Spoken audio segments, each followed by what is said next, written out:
Contos do Cangaço. Cabeças cortadas.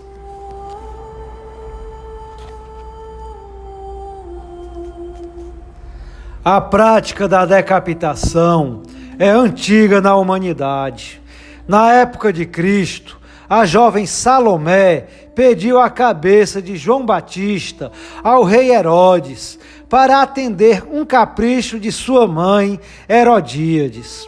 Na Revolução Francesa, tornou-se prática comum. Tendo sido decapitado o rei deposto Luís XVI e depois o líder revolucionário jacobino Robespierre, dentre outros.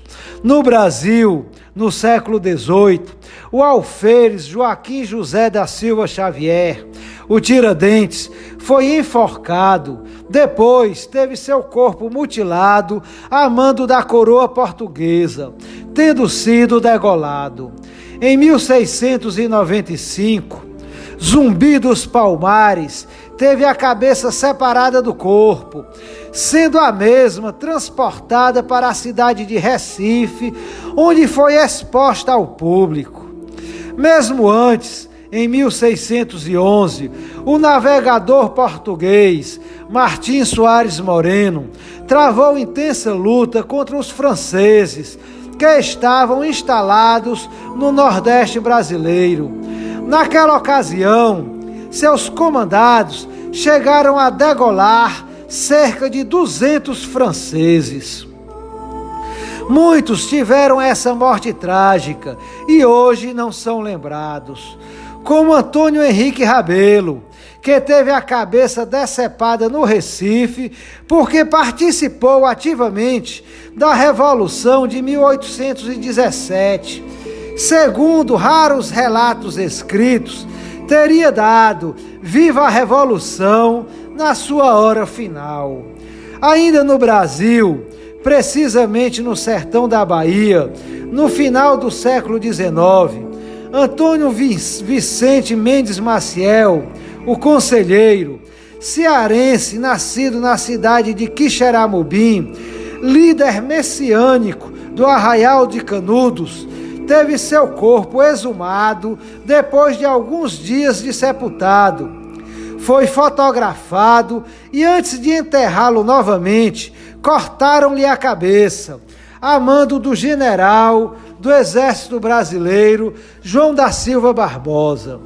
A cabeça do beato ficou guardada no Museu Nina Rodrigues em Salvador, capital da Bahia, até que um incêndio, no ano de 1905, destruiu grande parte do prédio, inclusive as dependências onde estava o troféu macabro. Outra cabeça, também guardada no museu e perdida no referido incêndio, foi a do cangaceiro Lucas da Feira, escravo bandoleiro que viveu no século XIX no sertão da Bahia. Ainda em Canudos, alguns sobreviventes às seguidas expedições do Exército Brasileiro levantaram uma bandeira branca entre os escombros da cidade arruinada. Antônio Beatinho, um dos sobreviventes, procurou o general Arthur Costa, propondo a paz. Pedia que deixassem a população partir. O general não aceitou seu pedido. No dia seguinte, entre 500 e 600 pessoas se renderam. A maior parte era constituída de mulheres, velhos e crianças. Os sertanejos vencidos foram humilhados e massacrados. Com a autorização dos oficiais, os soldados impunham como condição de ficar vivo que os vencidos gritassem "Vivas a República!". Os que se negavam eram sumariamente degolados, inclusive velhos e crianças. Segundo as crenças conselheiristas, Morrer de tiro não impedia que a alma fosse para o céu. Entretanto, perder a cabeça era empecilho intransponível para se alcançar o paraíso. No cangaço, as decapitações são mais visíveis ao público, a partir da famosa foto tirada nas escadarias da Prefeitura de Piranhas, no estado de Alagoas, em julho de 1938, onde foram expostas as cabeças de 11 cangaceiros, 9 homens e 2 mulheres, dentre as quais as de Lampião e Maria Bonita. Porém, a prática de cortar cabeças já vinha sendo utilizada há algum tempo, tanto por cangaceiro como pelas volantes. O Instituto Nina Rodrigues receberia em 1929 a cabeça do cangaceiro Gavião, morto e sepultado possivelmente por paisanos e posteriormente exumado pela polícia.